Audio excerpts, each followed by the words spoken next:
week, I'm delighted to say I get to speak to Margaret Watson. But before I ask you just a little bit more, Margaret, why don't you just tell us what you guys are doing in Edinburgh at the moment? So we follow Luke's job. Luke is an engineer, so we are up here on a construction project, but we like to say our heart is in Manchester, so we're there in spirit. And that's great, and we're looking forward to having you back with us in the not too distant future.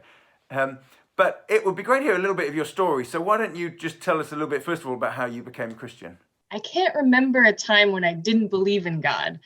From a very young age, I knew God existed. I believed in him. My mom became a Christian after I was born, and my dad is still not a Christian. So when I went to church with my mom, I just believed, and I knew God is real. And I think I had it in my head, but I didn't have those deep roots. And so when storms came, as they always do, and I became a teenager with emotions and the craziness, I really struggled with God. I had a particularly rough move. My dad was in the army, so we moved when I was 16. It was really difficult. And I believed that God didn't care.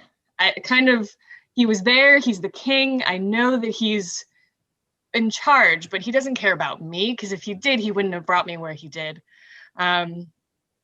So that was incredibly difficult. I walked away from God in practice. I think I never stopped believing in him. Till I got to university, my mom signed me up for every single Christian fellowship. And they came knocking on my door and dragged me to some meetings. But it was there that I really encountered God's nature. It wasn't just in my head, it was in my heart. And I went to a meeting and was overcome during worship by the love of God for me personally. Wow. And I just was weeping. I was not a crier, now I am, but I was just weeping because he knows me and he loves me and he's been here the whole time. And so I think that's what it landed for me. So I think it was a journey of knowing him, and then that moment fell in love with him, I guess. Fantastic. Since then, what would you say has been significant in your ongoing growth as a Christian? Yeah, there's been a lot of things. I think right after I committed my life to Christ, it was learning about him. So I was challenged by a friend to tithe my time, which was difficult as a university student. So she said, you give 10% of your finances, why not give 10% of your time? And that was a lot. It was 2 hours a day. But that was huge for me because I was in the Word. I was reading who he was. And for the first time understanding not just my feelings about God, but what does God say about himself? What does the Bible say about him? So that was huge. And I don't still do that now. I think there are seasons in life. But I think prayer has also been huge for me. I love prayer. I think prayer is that incredible connection we have with God, of speaking to him and him connecting with us as well. And so that has been a journey of finding consistency. And so recently, I think over the last year, Luke and I have started praying 10 minutes a day together.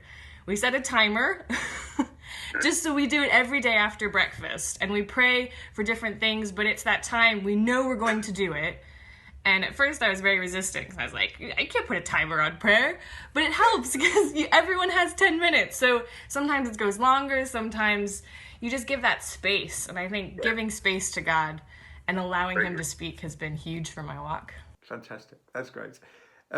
And some people will have a bit of an idea about some things God's put in your heart for the future, but it'd be great just for you to share what's appropriate for you to share just at the moment. Luke and I are headed overseas to the Middle East, and that was definitely a journey for me. Luke and I have very different paths to getting there.